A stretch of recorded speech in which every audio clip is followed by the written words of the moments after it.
It's funny how I talk the lowest of anyone in this room, and my microphone never works. Well, I basically, starting in New York and being very, very lucky to meet the Coen brothers and Marty Scorsese and Spike Lee, Jonathan Demme. Many great filmmakers were there and needed a person like me, and I worked as a dialogue editor for most of my early days, and then I sort of slipped into sound effects, or I kind of fell off the back of the bus into sound effects editing and design. And it was sort of a mixture of, like, people say, how did you get started? And I really felt like I just sort of followed the path of least resistance for a great part of my first career, which was in New York. And it was all about the Center Channel. Everything happened in the Center Channel on all of those films. And even the Coen brothers, who really understand sound editing and sound effects, and the effect of sound effects, are very Center Channel type people. Like, we don't put anything in the surrounds unless there's a really good reason. And that part of it, fortunately for all of us here, and for basically everyone in the film business, the Center Channel right now is pretty much where the action is. That's where all the talking is. And the drama is, of course, in film you can have all sorts of drama, but the drama that comes out of the actor's mouth is pretty much the one that people go to theaters and pay tickets for, I think. You could debate that, I suppose, but it's at least a pretty good reason to go see a movie. And even like Gravity, the director was insistent on a daily basis, on a minute-to-minute basis, that we not lose sight of the fact that it's a drama. It's about these actors and it's about these people.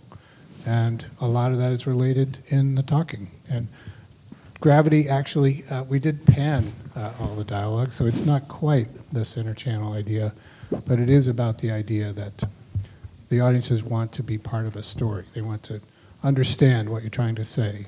And that drama usually comes from actors, and the long tradition in Hollywood is that comes out of the Center Channel. I think that it's not fair, really, to nail down the dialogue, and certainly not the music, to the Center Channel. But it is, the Center Channel is more of a kind of metaphorical idea that it's the center, it's the focus of what's happening in the movie and where the story's being told. And I think that it's helpful to not actually literally think of it as Center Channel. And it is nice to be able to go off of the Center Channel with talking now and then, or in Gravity, where everything was removed basically from the Center Channel. And I wonder, Dennis, you probably feel the same way about the Center Channel. When the music is happening, you think it's the Center Channel for you and the composer. Well, honestly, my feeling for music is I see the Center Channel, at least in terms of the film, almost reserved primarily for dialogue. And I actually spend a lot of time in mixes for music, trying to not interfere with the dialogue in a way. So for me, I have all the other monitors. I feel that I utilize a lot of stereo effects. I utilize the surrounds a lot. I like the surrounds. I like to fill the space, fill the room.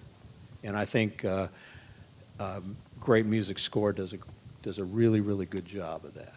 And I see, and again, music, this is another way I look at music. Why is music even in a movie? It's really there to connect us emotionally to what's happening. It sort of has a unique purpose in that regard. And I think because of that, I think that the space that we use enhances that ability to essentially wrap the audience in the music. And I think of that a lot. Even in a 5-1 mode, I know we're here to discuss immersive sound, which of course is I feel a lot different. But 5.1 or 7.1, if I'm doing 5.1 or 7.1 mixes, I still utilize the surrounds quite a bit. And it's not, I don't put, obviously I'm not going to put drum tracks in the surrounds or anything that's going to distract, but I'm really trying to make the music enhance the movie. Be careful about dialogue. Be careful about certain instruments. Even if I'm recording, let's say I'm recording orchestra, a composer's got an oboe that's carrying a solo. An oboe is right in that perfect range with dialogue. And if it's too loud, if it's too prevalent, if it's stepping on dialogue, the music's going away. And so we'll talk, even if I hear we're doing the score, we'll do a take, less oboe, we make adjustments. I'm always aware of the dialogue, even in the record process. So, maybe it's a long-winded way of saying I actually try to stay away from the center channel, especially for important dialogue with music. Whether it's through, if I have the ability to pan stuff away, I'll do that. If in an immersive environment, I can position sounds. It's one of the great things about the ability of this immersive environment. We have so much more control over sound and placement and all. Of course, we have to be careful of that as well. So there's a lot of aspects to it, but basically, for me, the center channel, I always think of it as committed to the dialogue, because at the end of the day, the dialogue's telling the story of the movie, and that's the key, the most important aspect. So I consider my job is, in a way, like I said, to enhance the scene, but be very, very careful of dialogue. How about you, Ron? Within that idea, and I think we should drop the center channel idea and talk about more like focus. So if you have a multi-channel score, which pretty much all scores come to the stage as 5.1, 7.1, or something elaborate, how can you make a focus sound out of that and still spread it all around the room? That's a good question, because the more you pull things off the screen and spread things out into the room, you are taking the focus away, like you're bringing stuff out, but the idea is to wrap, like Dennis was saying, you wrap the audience with sound and you fill up the theater without pulling your focus away from the front. And it's a good trick, because you take other sounds that are more constant, like strings or synth pads, things like that nature, can live back there and move around and do whatever, and they don't really draw attention, but they fill up the area and give you a sense of, wow, you're inside this and not just only in the front of the screen. A lot of times I take the orchestra and I spread it to the two, like in Atmos, the two that are right there on the wall. They're actually farther apart than just the left and right. So it actually gives more room for sound effects. It gives more room for dialogue. It gives you a little more space for clarity in certain tracks. So it gives you more depth. It puts you in a better space. And the one thing we always forget about a lot of these formats, especially in Atmos, is that all the surround speakers are full range. So when you pull something back there, it's just like the front. You're not getting a rolled off sound anymore. It doesn't get thinner or less fidelity.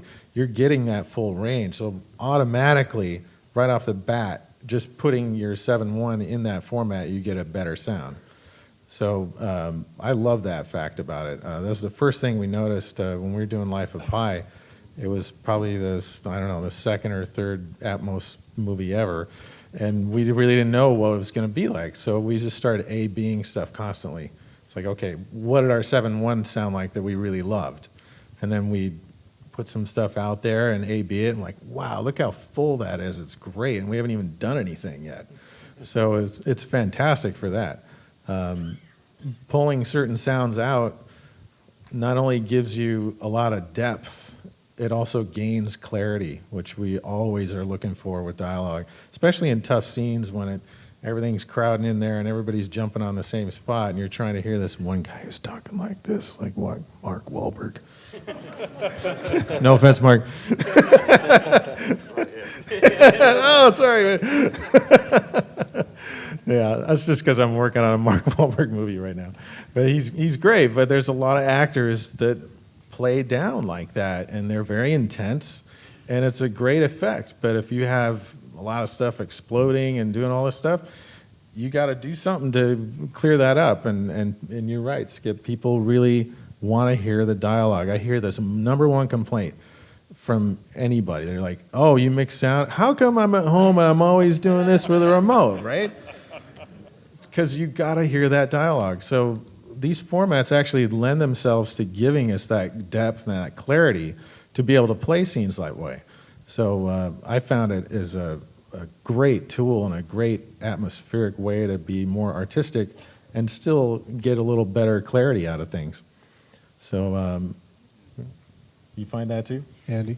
Yeah, it's interesting when you started off the discussion with the center channel. I mean, when I started mixing features in the 80s, it was only the center channel. So if you think of the formats that have changed, I mean, it started as a mono track. It became a stereo, a 3-track. Suddenly there was single surround, filtered, surround channel. And then it went to a stereo surround channel. Then it went to 7.1. So now we have 2 extra surround channels, and now we're into the immersive sound. So it's all grown from that center channel outwards, and that's the thing. It's our primary communication tool, really. It's a bit like I always think if you move dialogue around too much, it's a bit like reading a book and there's a page missing, or there's some. I mean, you've got to stay focused on the script. You've got to stay focused on the performances. I think my feeling about the immersive sound so far, and I've done 3 mixes in Atmos, 2 of them natively, the last one being the recent Planet of the Apes film, which the director was very, he really wanted to explore the possibilities.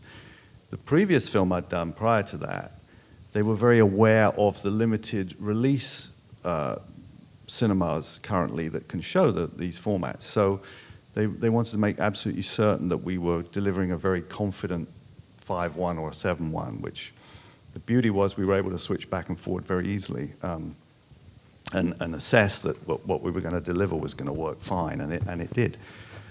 With Apes, it was a little bit more. We spent a lot more time on the Atmos mix of that one because the director did want to become much more immersed in the environment, which is what we used it primarily for.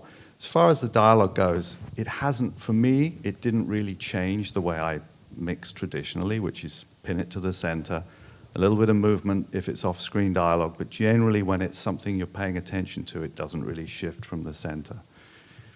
The music, which I really enjoyed playing with, the very first Atmos mix I did was actually one that Dennis prepared the music tracks, recorded and mixed the music tracks on. And he and I had a lot of discussion about how we were going to play this. And I talked to him about being cautious because I knew the producers were very anxious that we didn't create something that was exclusionary to a regular 5.1 release. And what Dennis provided from his studio down to mine matched really well. I just brought the sides down a little bit closer to the screen, probably just because of the different type of room that I have versus the room that Dennis mixes in. But it was very close, and it played beautifully.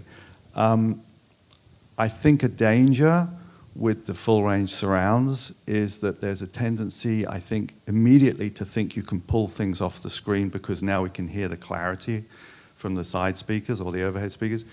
But in fact, I experienced one time where we were pulling the music off of the screen a little bit too much, and I suddenly had this disconnected sense that we were playing the music with the film rather than in the film. And I think it was interesting to feel that and realize that just because you can doesn't always mean you should. And I think this is a learning tool for all of us at this point as to how we can explore this and utilize it and give the audience something a little bit special and a reason for them to go out to the movie theaters more, which is what we all want. And because this is going to be an experience that they can't get in their home.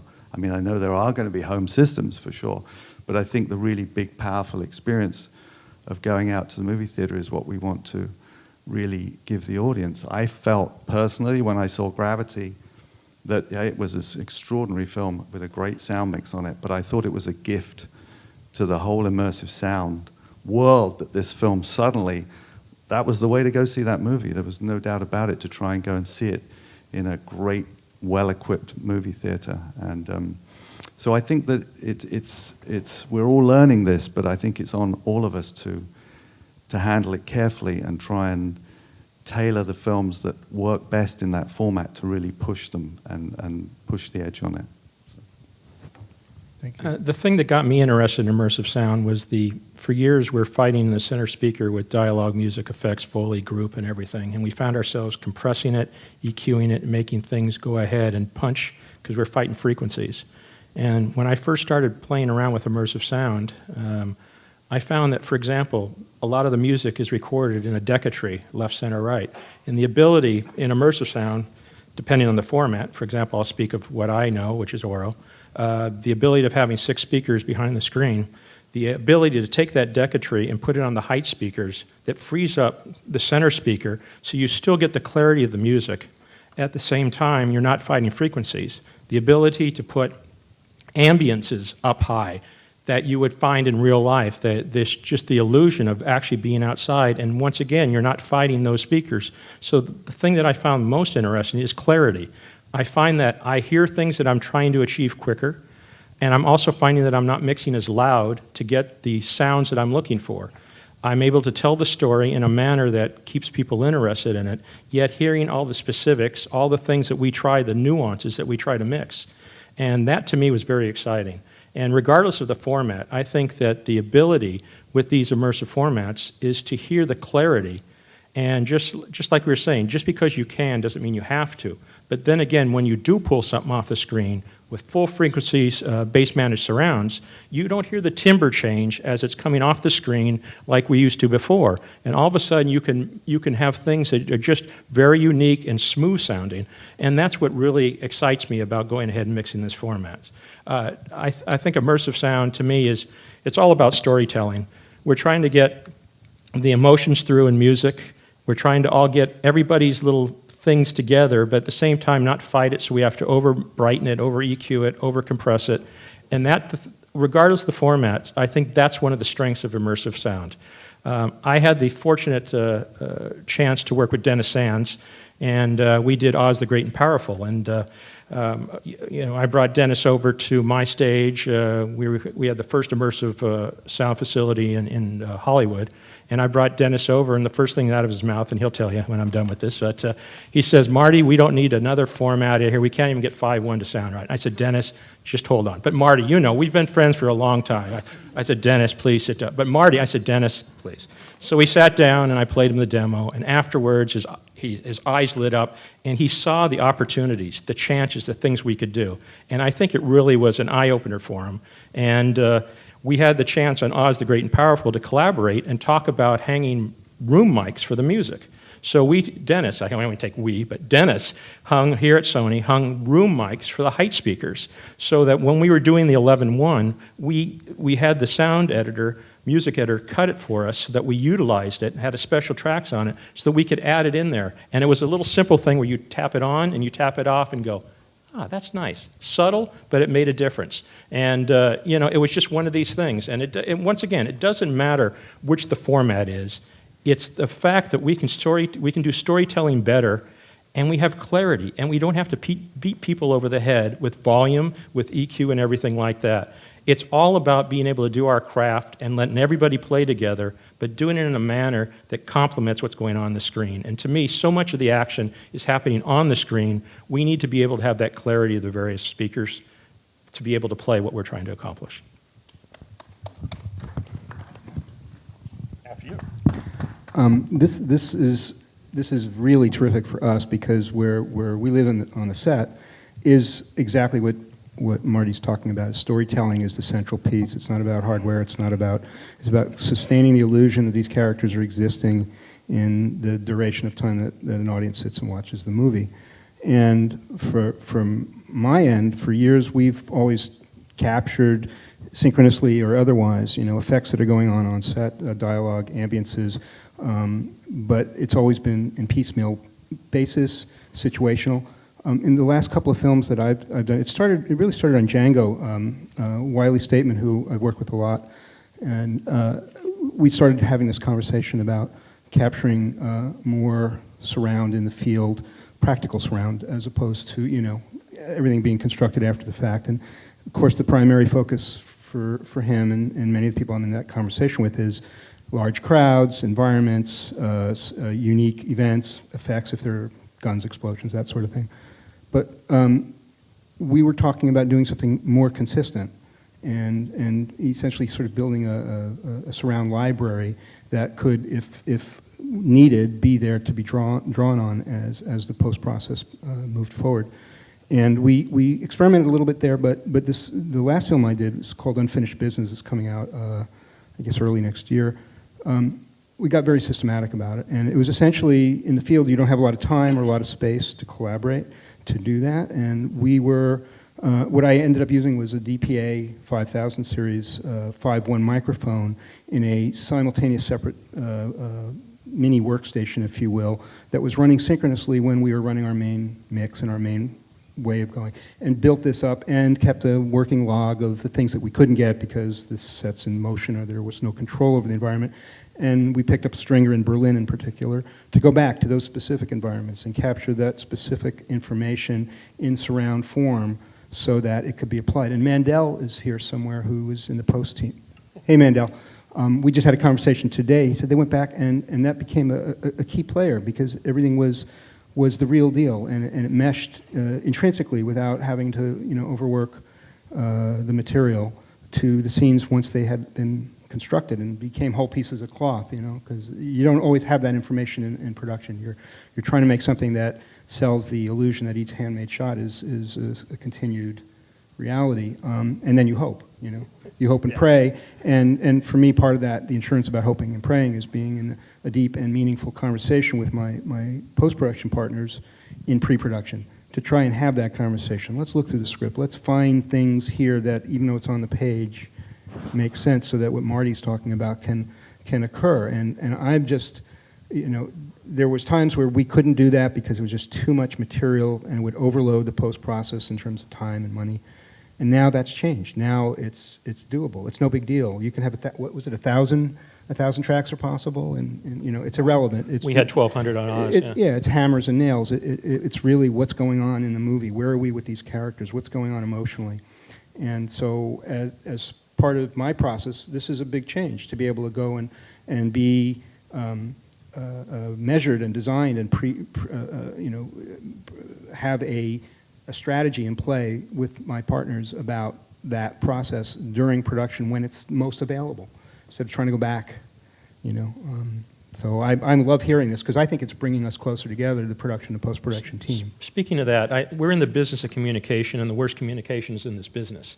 We don't talk, especially production and a dialogue re-recording mixer. And if in an ideal world, it would be nice if post supervisors came to us early on and said, this is the team that's going to be mixing your picture, and let's all talk together. But that's unfortunately not reality. So any way that we can communicate, for example, what I mentioned before with Dennis Sands and talking about how he's going to approach recording the music and things like that, I think are essential, regardless of the format. It's communication, and I'm excited about things like that, to be able to talk to people and find out how much you have in common, and then other things that you may not have ever thought of, but just getting that communication going, because we all aspire to do the very best we can in the tight time frame and everything like that. And I've had the fortunate part of actually mixing with all the gentlemen to my right here on each different project here. Dennis, obviously, with Oz. Ron, we did the Oro mix of Ender's Game, which was outstanding. And Andy, we did Rise of the Guardians. So the neat thing is I get to see how these other guys mix and the approaches they take. And everybody's different in what they do.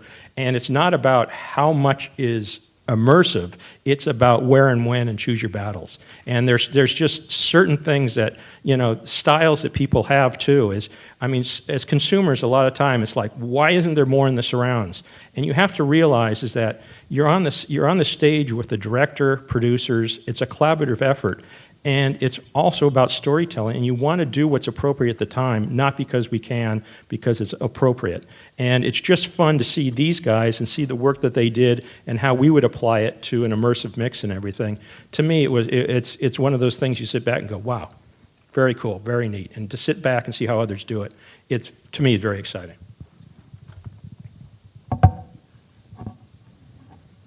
Dennis? Over to you. Sorry. Are any of those stories that Marty told true? Actually they are. I was about as cynical as you could possibly be when it came to immersive sound. What had happened, I'll give you a little backstory. Director says to me, we were talking about doing Oz, and he says, we're going to do this. Now, this is, a couple of years ago, I guess, right? We're going to release this movie in these immersive sound things. He says, I want you to record some stuff for that. Honestly, I'd never heard it. I didn't know much about it. Frankly, I was cynical. I thought it was a big annoyance, but he's the director, and we're in the yes business, so I'm going, okay. And he says, we set up this demonstration. They're gonna play us some movie, and we're gonna go, and I'd like you to go to this demonstration. So the first one was at Marty's studio, and I walk in, sit down next to Marty, and literally I tell him, Marty, I lean over, this is really a pain in the ass. I don't want to be here. I've driven in, a long way. It's early in the morning. Oh man, and literally I said to him, you can't even get 5-1 straight in theaters. What are we doing this? What is this about? He said, just listen. And as he told you what happened, he played this stuff, and I never heard a movie sound like that. I was completely blown away. And I've been doing this a while, and I was really impressed. Not just the clarity, the depth, and it wasn't loud, it wasn't assaultive, it wasn't any of that. It was a different experience. It was a completely unique sound experience that I had never experienced ever before. Now, it certainly was a compliment to Marty and the guys and everything else, and everyone who worked on the movie, but just that, it was so impressive to me. I said, I want to do this. I want to play in this sandbox. This is really cool. And of course, a couple things. I didn't know what I was doing, and I honestly had no real way of hearing it from the music mixing standpoint. And it's very A, difficult, B, expensive to mix music on a dub stage. And also, I might add, very difficult, because dub stages are really not set up to do film music mixes. And so I had the bright idea of, well, I want to put this in my studio. I have a wonderful studio up in Santa Barbara where I live. And so I did, and it was the first time I could actually participate in this immersive sound. And it's an incredible thing. But here's something I discovered, and it's something for you guys to be, when I first did it, I was putting stuff all over the place. And it was really stupid. And it was one of those, well, yeah, I can, but why am I even doing it? It was ridiculous. And then, and the more I got into it, I discovered something really, really interesting. On really lyrical pieces of music, a lot of strings, let's say, very romantic pieces, the image can come off of the screen pretty comfortably. But if you have muscle music, you have big, powerful, strong music, you don't want to let go of the screen channels. Those big cabinets are really meaningful. especially on big, powerful, driving music. If you start to come off of that, you give that up. And that's a real danger. Now you're seriously affecting the impact that the music is giving you. So one of the benefits of being able to do an immersive sound film music mix from the raw elements is that I can actually control that. I can keep a lot of the image on those screen channels. I can use the power of those cabinets, but still fill the space with, not in a stupid way, which I had done initially, but in an creative, artistic way, so that I'm filling space, but I still keep the power of the cabinet. So that's something always, I've discovered that depending on the score, sometimes you can come off the screen and sometimes you can't. Because at the end of the day, just like we always want to keep track of the dialogue, the story, with the score, we want to keep in mind, what does a composer have in mind? What's the composer trying to do? The composer and director spend a lot of time, sometimes confrontationally, getting to the place where I'm involved.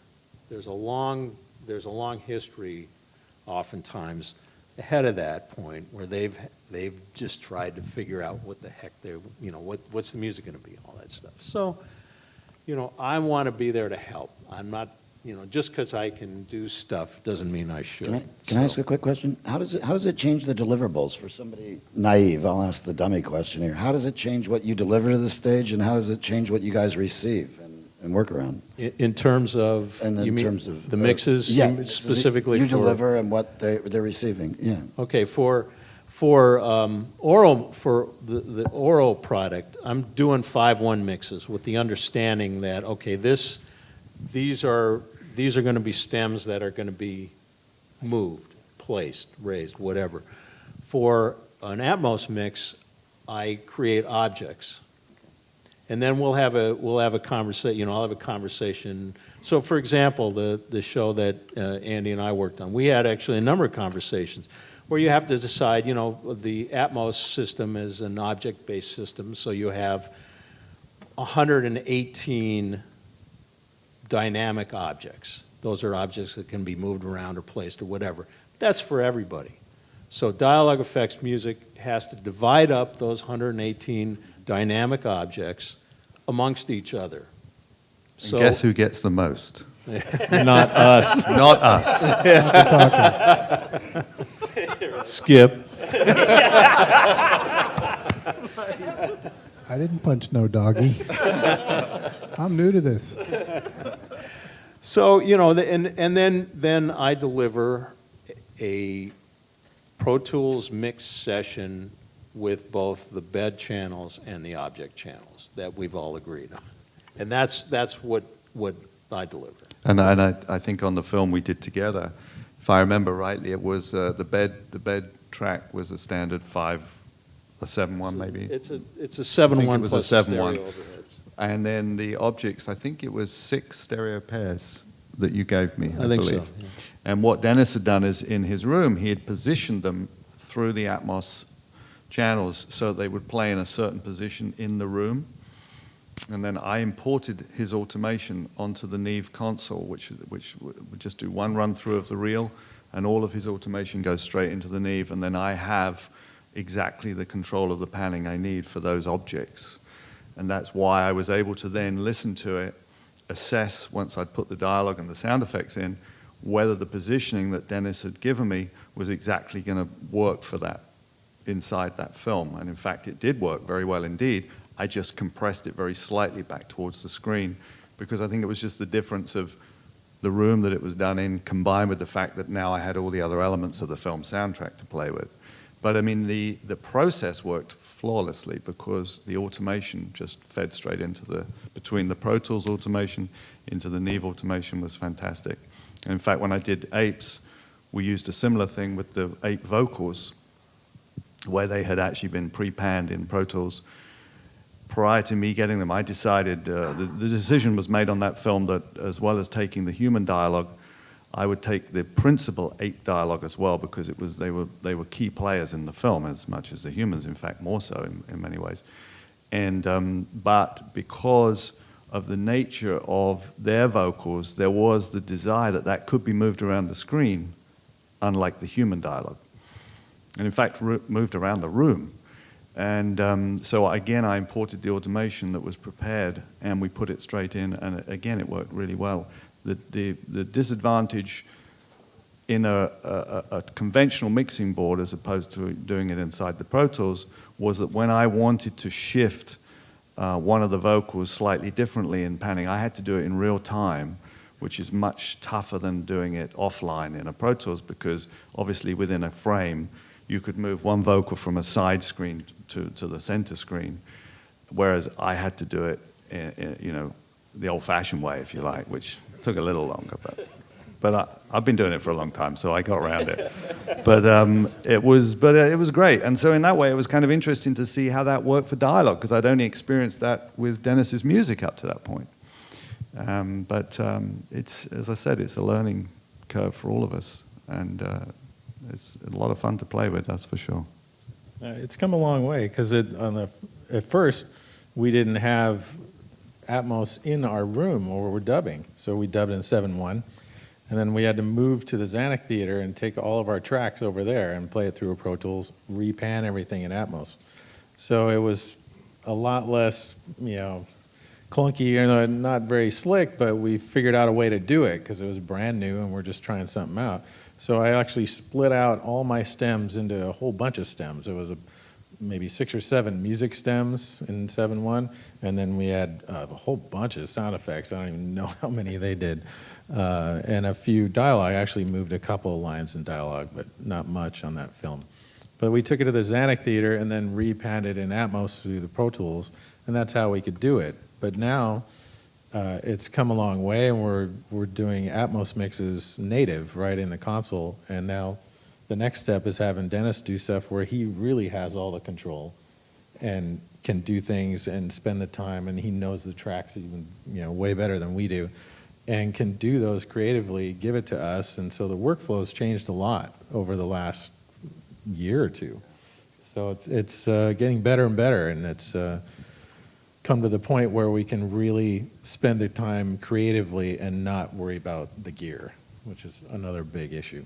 But a lot of times we spend more time in the deliverables than we do on the final mix, which is insane. It's like you want to be mixing, spending your time creatively, and then you end up doing 2 weeks of formats afterwards. And a lot of people don't understand, like, okay, we're going to do an Atmos mix. We've already done the 7.1. We're going to do the Atmos now. It's like, okay, well, you get a day. Like, no, you can't do that in a day. It doesn't work. Or the opposite, you've done it natively in Atmos, and, oh, quick, make a 7.1, you just push a button.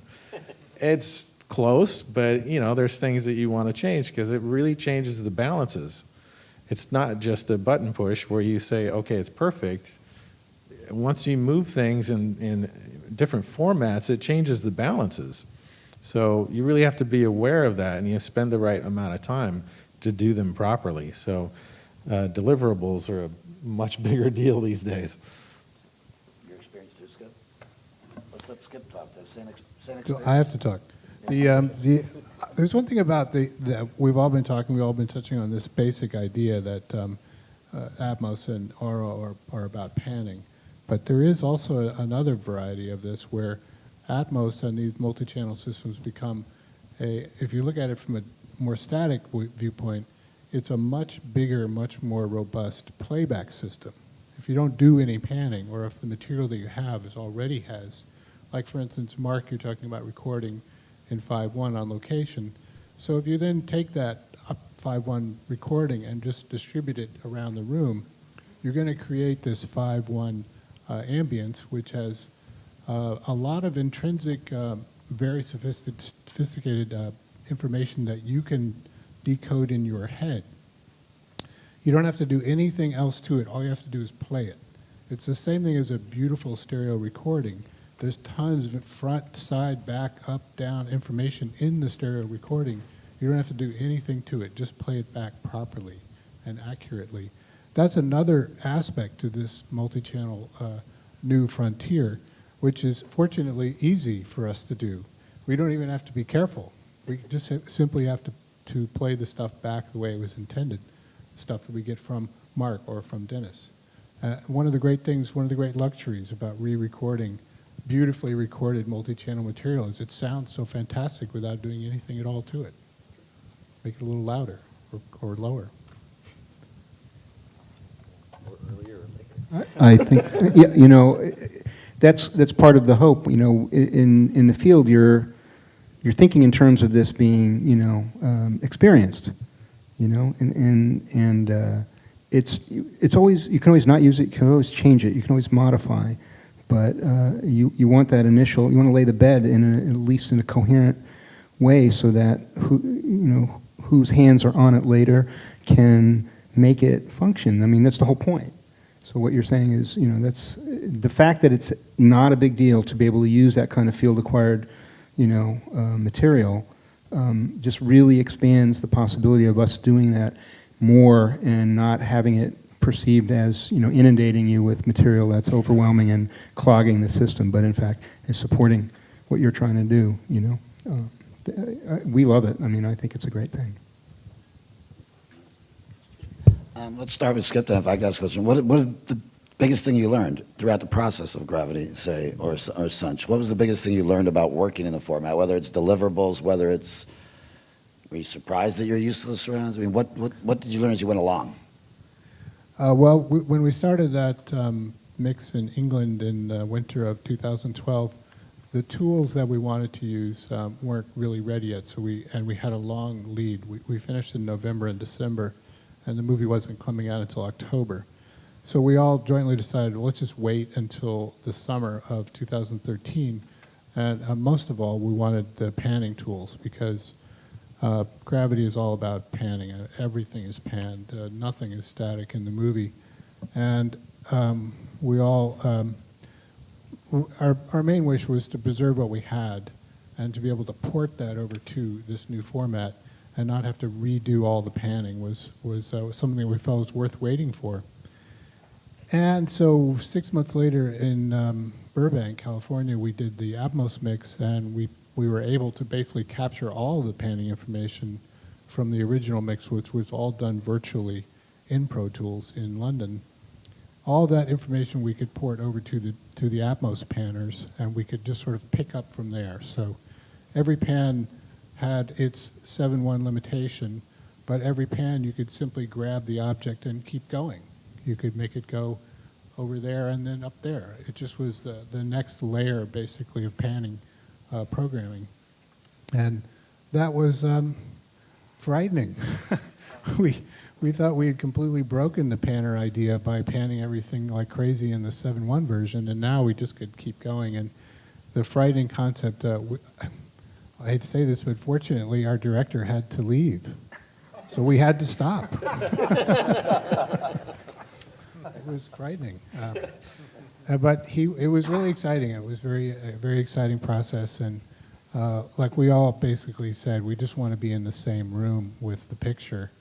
The picture was so breathtaking. We just tried every day to be literally on the same page with the picture. And our director was a fantastic and very grateful and gracious host, and was able to guide us through the whole thing. But I think I learned that you could pan anything anywhere and probably get away with it. But I also learned that sometimes that wasn't that important. So, Well, Marty, you've done this perhaps the longest. So what have you learned in the... I'm to blame for all this? Is that what it comes to? What has surprised you over the years? I mean, I was just thinking back in 1982, I did my first surround mix, and we went ahead and had the ability to get 10 dB of separation in the back, and everybody was drooling on themselves, going crazy. And in 91, I started to do all my TV shows in surround. I was the fourth show on TV to do it in surround, and on a weekly basis, and it just became the matter of fact. And I remember people going, you know, okay, you're doing surround, how much longer does that take? And everybody's worried that it's going to take you longer to do your process. And Then the next thing was 5.1 came out, and everybody's going, oh my God, this 5.1's going to take longer than what we're used to. Who's going to pay for it and everything like that? And I think that's the one thing that I've learned as we go and we experience things. I mean, I know what Dennis gave me, and he should be embarrassed by it because it was the first surround mix, immersive mix he gave. But that's a joke, Dennis. But I think he's learned, and I think we've all learned what we can get away with and what we can try. And it's a learning experience. But it's become second nature that I can't see myself going back to something as simplistic as 5.1.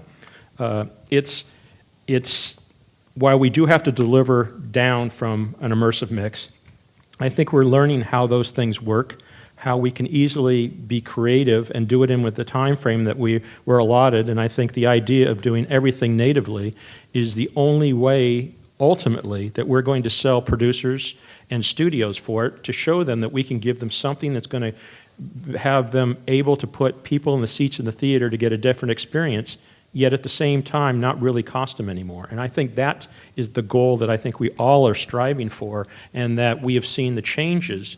I mean, on Ender's Game, we were waiting there for you to do your output, and you were having to do outputs, and we were dealing with all these issues, and now it's second nature with the Neve and everything like that, and the ability to take these things and manipulate them.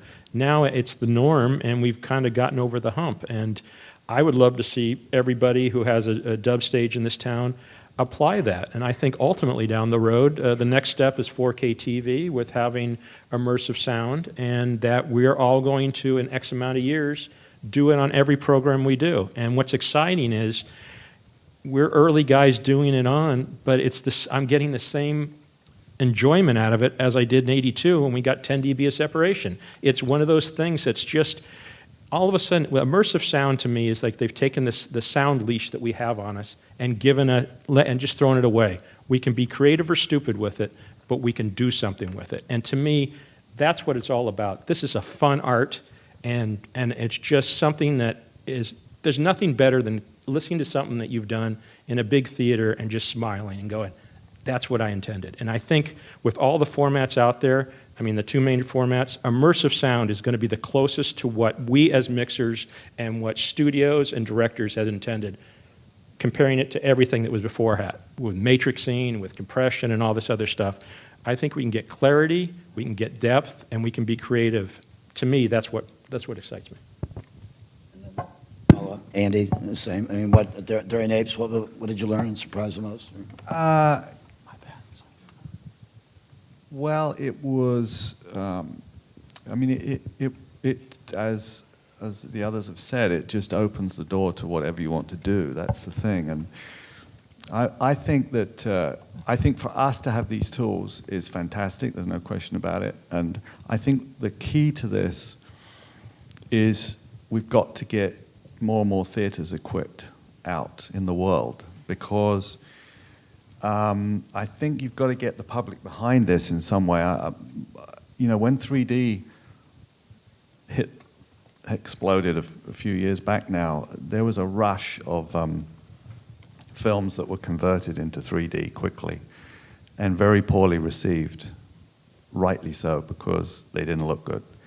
And I think it turned people off of that experience. And I think that what my hope is with the immersive sound is that we can provide something that turns people onto it, and they can become the advertisement for going to see that movie in that format. Clearly, as a mixer, it doesn't matter to me if it's a big dynamic film or a small film with a couple of people talking in a room. To mix it in an immersive sound format is always going to sound better. I don't know that the public are going to perceive a small film mixed that way initially as something special to go and see. So I think this is why I said earlier that I thought Gravity was such a gift, because it was something that people were talking about and remarking about as a major sort of technical accomplishment, and it just happened to have this immersive sound format in it at the time, which was perfect timing for that movie. So I think my hope is that we can deliver stuff that, and the films are made that we can give a great soundtrack to, that people will talk about and want to go and see, and that will require movie theaters to start equipping this as quickly as possible, because that's got to be our aim. Because right now, when I mixed apes, I know that I'm mixing for 2% or 1% of the population, if that. So this is why we had to pay so much attention to the regular formats, because that's what everyone's going to see. I want it to get to like 50%, where then we can really feel now we can devote our time to this format, or because we're now starting to see a big audience. So that's my hope, because I think it's worth it, and I really hope it takes off that way. It's dawning on me that we should be recognizing, just as a group, the fearlessness and the playfulness that you are all embracing this new way of approaching it, as opposed to a resistance. It's pioneer work in its most basic form, and if we heard this conversation 15 years from now, we would be stunned about how prescient it is about what's going to be the general thing. I think you all have been, as individuals and as a group, moving the ball way forward in ways that the technology is a hammer and a nail, but you're not stuck there. You're turning it into how people are experiencing films. And I'm very glad to hear that this is how it's being approached in the community. Thank you for all of you. Great. So I'd just like to say, first of all, I'm appreciative of all you folks being here, have an interest in this, in what we're doing. Hopefully you will as well be doing it, mixing and working in this environment shortly, if you're not already doing it. Honestly, I would love for us to be doing this and sitting and discussing this in front of a room full of producers and directors who I think need to hear what we have to say, honestly, on this subject. They need to get excited about this. They need to embrace it. They need to incorporate this format creatively into their product. Additionally, I would like to see the general public become aware of it. I've talked to friends, people, they don't even know what I'm talking about if I say Atmos or Auro or immersive sound or whatever, it's like they don't know what it is. And I always point to the brilliant marketing of THX, which I think, people, the average person in the street didn't know what the heck THX was, but they wanted it. They went to the theater. What theater do you have THX in your? No. Oh, I'm going to go somewhere else then. They didn't know what it was, but they knew that it meant better sound, and they loved that logo, that great logo. It was brilliant. This immersive sound, whichever format, needs something like that. We need marketing. It needs to be, people need to experience it. It sells itself. For those of us we've heard it. Like I said, I had the experience, and it was, people hear it and they'll get it right away. But there's a stunning amount of directors and producers who've never heard it. They don't know what it is. They're ignorant of it, and so hopefully over time that will happen. Where that would be my, what have I learned? That's one thing I've learned. Even within our industry, there's not enough knowledge base. It was interesting. When I first started writing about film sound, and it was right when I first started talking to a couple of you, you'd spend 2 days on the 5.1, right? And I remember the very first movie I did was in cinema digital sound with the Doors, and you'd mix, and then you'd do 2 days in the 5.1. That changed in about 6 months. It just converted completely over. Is this a bigger leap? I mean, because we were so familiar with sort of surround. Is this a it's a more expensive leap. It's a more expensive. That's for sure. Yeah. It's a higher fidelity leap. Higher Much fidelity higher leap? fidelity. Well, I remember when I first started out, I was mixing mono, live to mono. Everything was just mono back in mag days.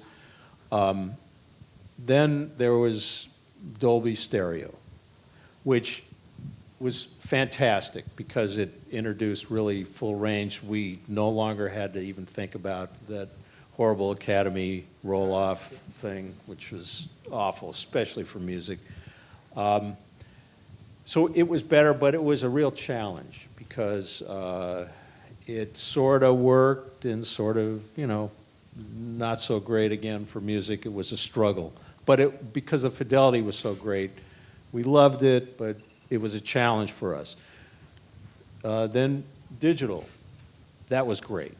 We had now, it was, the channels were reliable. If we put something in the, front left, it actually stayed in the front left, which wasn't always the case with, the Matrix digital, the Matrix 4-channel audio. But it was good, it was better, and I appreciated it, but there's nothing, this immersive sound thing is a whole other experience, as I've said. So exciting, the potential, the ability for every discipline that we're all involved in. It's just a massive leap, I feel. We are opening up for questions, though, so please, you have some real talent up here on this stage. So, okay, thanks. Thanks.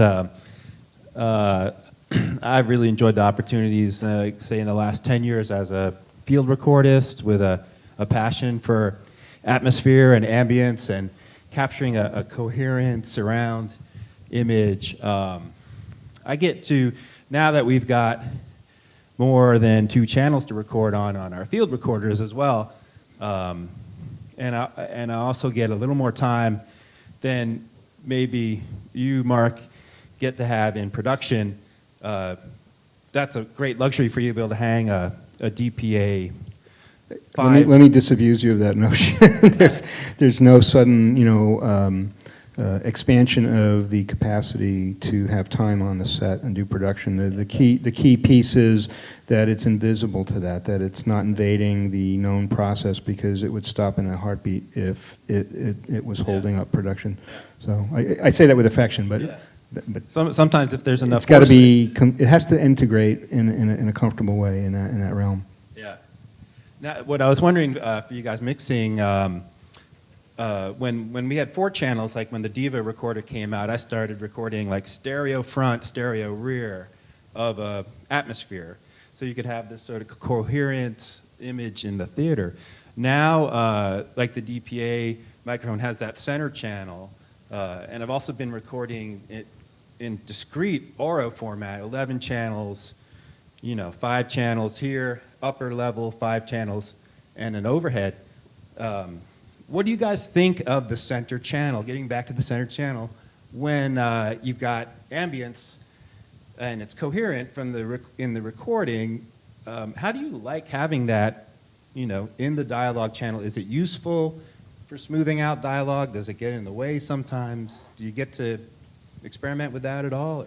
I'll just say one thing from my experience, which is that if there's any phase relationship that's in an original recording that's going to be used in terms of atmosphere that's attached to that dialogue, it's going to get destroyed, because the dialogue itself is never going to stay in a phase coherent pattern with the rest of the tracks. It's going to be manipulated, moved around. It's going to break apart. So it's essentially, from a dialogue point of view, you're better off with panned mono than you are trying to take any form of stereo signal, if you like. That's just my experience. I don't know if Ron has a different opinion, but it's a dangerous tool because you have to keep it attached. I did a film quite a few years ago called Cloverfield, where there was a lot of stereo dialogue work, and I would end up having to lay all the dialogue tracks down in one pass. I could never do any individual work within single tracks in terms of re-recording. I had to keep everything in its phase relationship throughout the whole reel and record it. It worked, but it was cumbersome to do for that reason. Yeah, and actually in my situation, I'm working in post, not recording dialogue in that format, but recording ambiences after the fact. And just wondering, then you've got your mono dialogue track done in a traditional way, and how they integrate. When my atmospheres come into the center channel, do you ditch it, take it out of center channel, or is it useful in the mix? Oh, I think it's useful. Absolutely, yeah. Yeah, it's definitely useful, and it's a case-by-case basis, though, of course, because some sets, and I'm sure Mark will say that there's very noisy, and he's having trouble trying to... Never, no one ever gets that, right? But Noisy sets? No. Not for Mark. No. And it's difficult because he's struggling with trying to get a good track down. I'm trying to get it clear, and then you add that, and then we got to take it out. But there's plenty of other times where we're given great tracks, there's a lot of room, and that can be very useful and fill things out. So it's really case by case. But it's nice to have the option, I'll tell you that. Got one over here? Skip, when I heard Gravity in Atmos, if I'm not mistaken, there are times when you have the musical score even panning into the surrounds and everything. Yes. I was wondering how you dealt with that then when you had to downmix that to a more compromised surround format. Yes, all of the music was moving. There was hardly a thing that was allowed to stay still. The score was delivered to the stage in 5/1 stems, the way mini scores are delivered, and we had the double assignment to not let the music seem like an orchestra score because of the director's. He didn't want the movie to be like a National Geographic, we're in the space station now thing. He wanted it to be a dramatic component. And we used the score in lieu of sound effects. So we sort of stepped off and we let the score be as wild as we could possibly make it. And the director forced that on every single cue. He made us work as hard as we could to make the score connect with stuff and move and help the motion of the image be transferred to the energy of the soundtrack as well. And subsequently, since we were mixing virtually, we could always tailor that panning so it worked with each of the down mixes as we went all the way down to, I don't think we made a mono, but we made a stereo. Anybody else? Up here? Can you get it?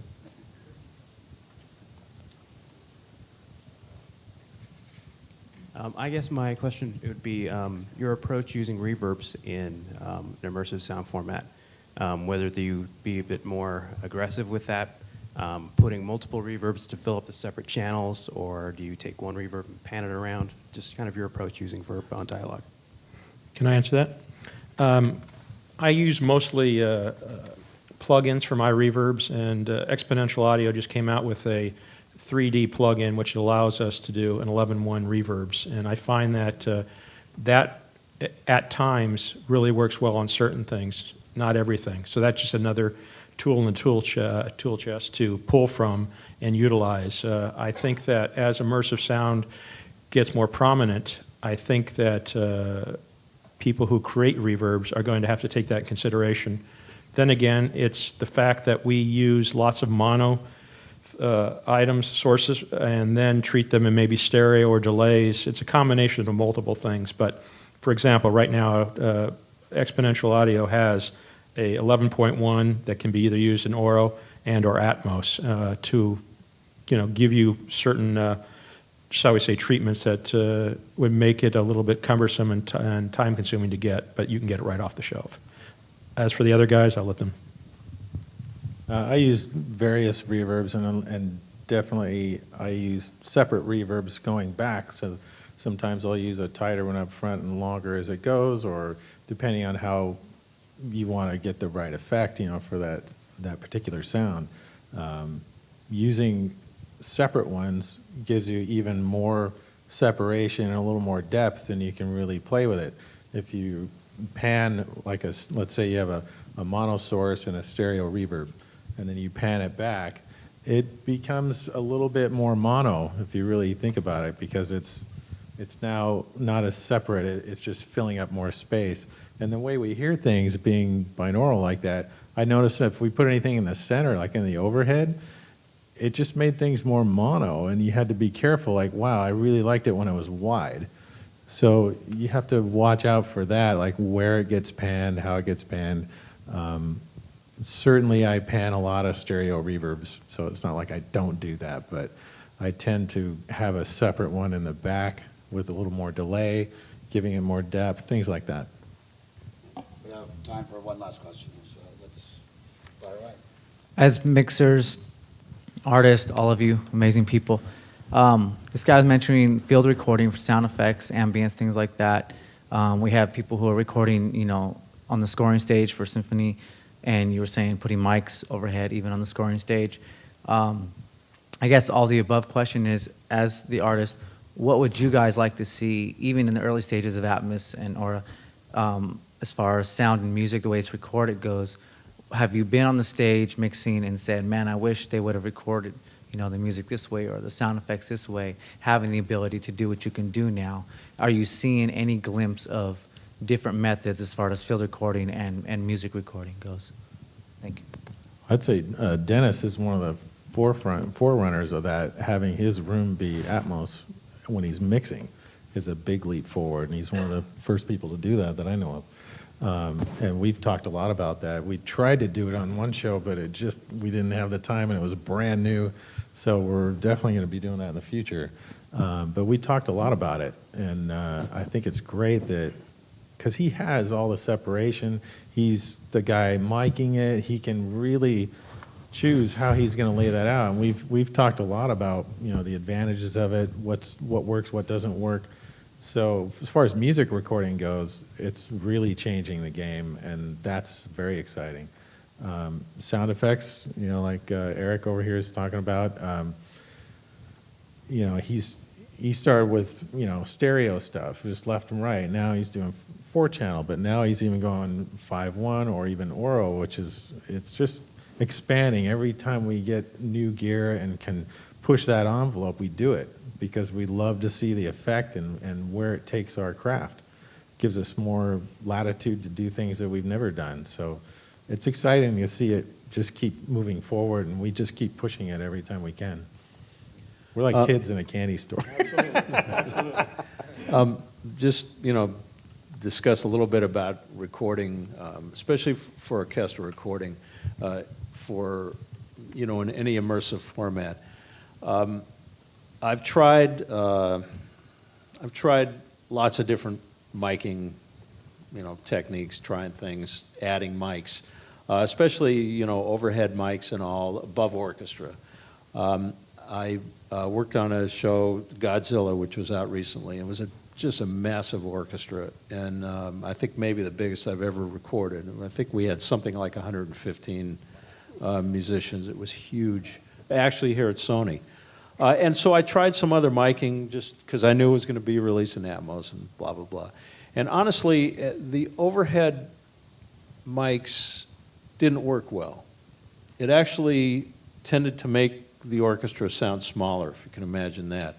I couldn't explain exactly why, other than when I put it into the stereo bed overhead, which means all the, you know, all the left overhead monitors are going, all the right.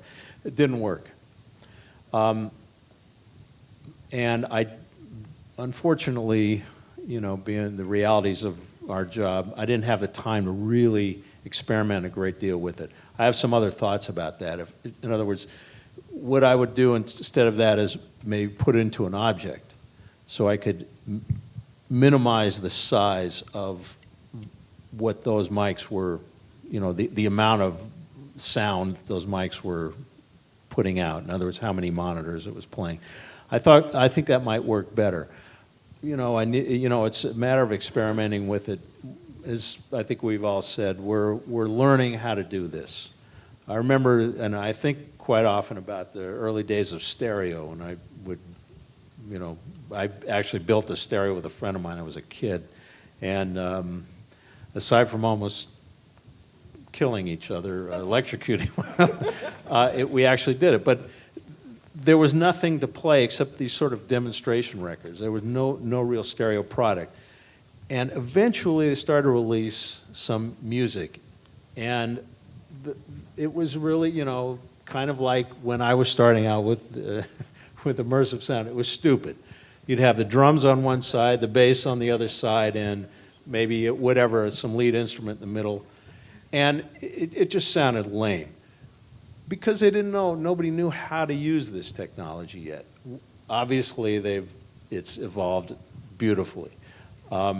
We're sort of in that early mode, and I am. I'll speak for myself. So I'm, you know, we're learning how to use it. It's such a great technology, and you have so much ability. We're figuring it out, and there's great things to do. There's great miking things that will evolve, that we'll find. I haven't discovered all the really, really cool stuff yet, but I'm going to someday. I will someday. But, you know, it's just a matter of how do we, you know, how do we fine tune? Where do those mics go? What's the cool spot in this big space? Is it a combination of microphone? You know, it's just, it's going to take a little bit of time for us to discover how to do that. We just have to have an open mind and want to find this, you know, want to promote this technology, want it to be meaningful, want it to be cool. All right. With that, it's very interesting. This was usually a lot of the, you know, the jet buys and the ricochets and everything get a lot of attention in the surround formats, the immersive. These guys run the mix, and I'm really glad we had this panel today. It's just not just having a pick. So thank you, Mark, Marty, Andy, Ron, Dennis, and Skip for helping out. Thank you very much.